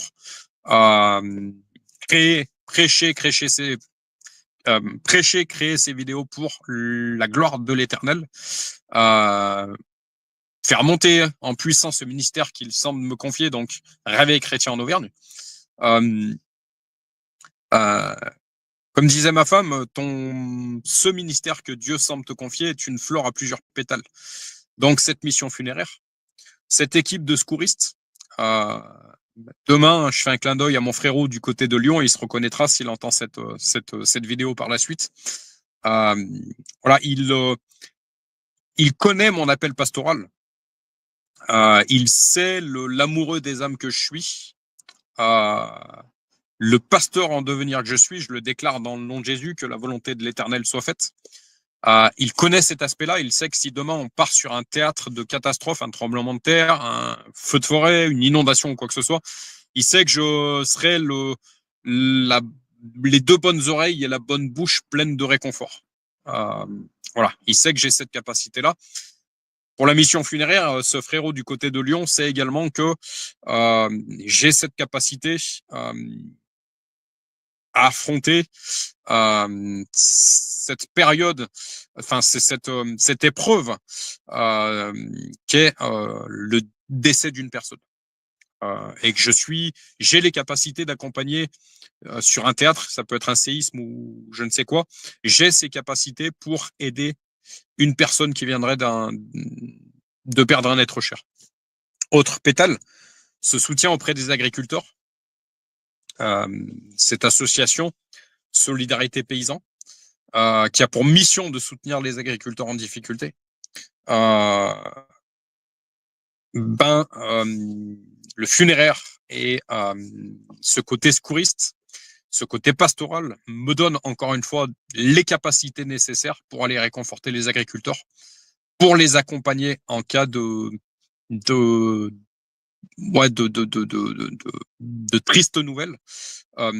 Aujourd'hui, le milieu agricole en France, c'est, je crois, à confirmer 2 suicides par semaine. En France, c'est dramatique. Quand aujourd'hui, on constate que ce sont les agriculteurs qui nourrissent la planète et que ce sont aujourd'hui eux qui, aujourd'hui, sont en train de mourir de faim, sont parfois en train de mourir de faim, c'est dramatique. C'est complètement injuste. Père, que ta justice soit faite. Qu'on revienne également à une agriculture beaucoup plus raisonnée et non pas capitaliste, au profit de certains et au déshonneur de beaucoup. Et voilà les 4 pétales, donc église, cette équipe de secouristes du côté de Villeurbanne, le soutien des agriculteurs, cette mission funéraire. Voilà. Eh ben, n'hésitez pas à me faire retour. N'hésitez pas à vous abonner à la chaîne YouTube Réveil chrétien en Auvergne pour être informé de toutes les dernières vidéos. Donc, il y a 2 lives par semaine. N'hésitez pas également à rejoindre l'église de maison Réveil chrétien en Auvergne. Je fais une église de maison, donc on échange autour de la parole. Les sujets sont multiples. On est une bande d'amis qui se retrouvent autour du Seigneur Jésus et autour d'un café. Alors je bois plus de café l'après-midi, mais autour d'un bon Perrier citron, parce que je bois pas d'alcool. On est une bande d'amis en tout cas qui se retrouvent. C'est vraiment c'est vraiment bienveillant, plein d'amour, plein de avec du rire, avec des larmes parfois. Mais voilà, n'hésitez pas à rejoindre également l'église de maison, donc qui a lieu tous les mardis de 18h à 20h. Il y a un gros côté pratique parce que c'est fait c'est fait via ce super logiciel de streaming, StreamYard. Voilà, c'est fait via cet outil. Et ça permet donc justement aux personnes qui seraient dans un embouteillage ou qui seraient bloquées chez elles ou qui ont des enfants mais qui voudraient participer, de participer via cet outil. Donc voilà, le Saint-Esprit vient jusqu'au domicile de ces personnes. Il m'a été confié d'étudier vraiment la parole, de décrypter la parole de manière chronologique pour que vraiment on aborde vraiment tous les sujets et tous les chapitres de la Bible, tous les versets. Voilà. Donc n'hésitez pas à me mettre un commentaire, à me faire un retour. Et voilà, si vous avez également besoin de prières particulières, n'hésitez pas à me contacter. Et n'hésitez pas à parler de moi autour de vous. Vous êtes mes ambassadeurs. Si le travail que je fais vous plaît, n'hésitez pas à parler de moi, de réveil, surtout de réveil chrétien en Auvergne, et surtout de Jésus, parce que tout ce qu'on fait, c'est pour sa gloire, c'est pas pour notre gloire, c'est pour sa gloire, pour le salut des âmes. Mais n'hésitez pas à propager tout ça. En vous remerciant, je vous souhaite une excellente soirée. À plus. Soyez bénis dans le puissant nom de Jésus. Amen.